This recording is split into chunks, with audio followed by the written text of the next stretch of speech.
शुरू कर चुके हैं मेडकार्ड पीपुल्स वॉइस। दरअसल आज उत्तर प्रदेश में इलाहाबाद हाईकोर्ट की लखनऊ बेंच के द्वारा निकाय चुनाव उत्तर प्रदेश को लेकर अपना जजमेंट दिया और इस जजमेंट के अंदर उन्होंने साफ तरीके से कहा कि सरकार ने जो 3 लेयर जो टेस्ट होता है वो पास नहीं किया ओबीसी आरक्षण को लेकर। इसके चलते जो है अब काफी देर हो चुकी है। ऐसे में बिना ओबीसी आरक्षण के ही निकाय चुनाव उत्तर प्रदेश में करवाए जाने चाहिए ताकि समय पर निकाय चुनाव हो सके। इसको लेकर जजमेंट सामने आने के बाद समाजवादी पार्टी की तरफ से, बहुजन समाज पार्टी की तरफ से और तमाम राजनीतिक दलों की तरफ से लगातार योगी सरकार के ऊपर निशाना साधा जा रहा है। दरअसल उत्तर प्रदेश के अंदर निकाय चुनाव को लेकर अधिसूचना जारी कर दी गई थी, कई जगहों के आरक्षण भी जारी कर दिए गए थे, लेकिन इस मामले को लेकर जो कोर्ट के अंदर चुनौती दी गई थी इलाहाबाद कोर्ट में, और इस कोर्ट में चुनौती के बाद आज इलाहाबाद हाईकोर्ट का जो है वो जजमेंट आया जिसमें उन्होंने कहा कि बिना ओबीसी आरक्षण के ही, यानी सभी जो ओबीसी के खाते में जो सीटें आते हैं उनको भी जनरल मानकर चुनाव है वो करवा दिया जाए, निकाय चुनाव है वो करवा दिया जाए, ऐसा आज जजमेंट आया है। और इस जजमेंट के आने के बाद बहुजन समाज पार्टी, समाजवादी पार्टी की तरफ से योगी सरकार के खिलाफ जमकर निशाना साधा जा रहा है और उत्तर प्रदेश में योगी सरकार को ओबीसी आरक्षण विरोधी बताया जा रहा है।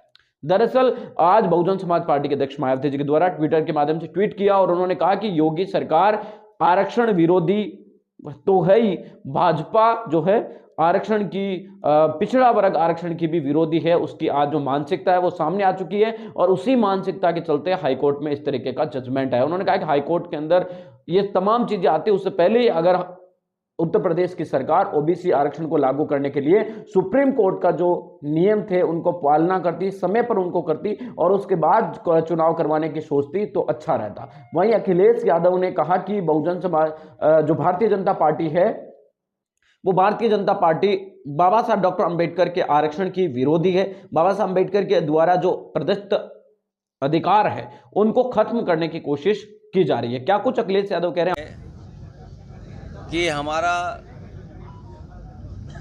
पिछड़ों का हक छीना जा रहा है, और ये केवल पिछड़ों का हक नहीं छीना जा रहा है।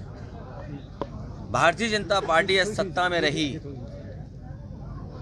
तो जो बाबा साहब भीमराव अम्बेडकर जी ने अधिकार दिए हैं उन अधिकारों को धीरे धीरे छीन लिया जाएगा।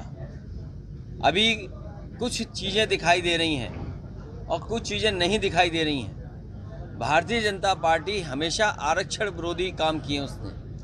भारतीय जनता पार्टी आरक्षण विरोधी है, पिछड़ा विरोधी है, दलित विरोधी है।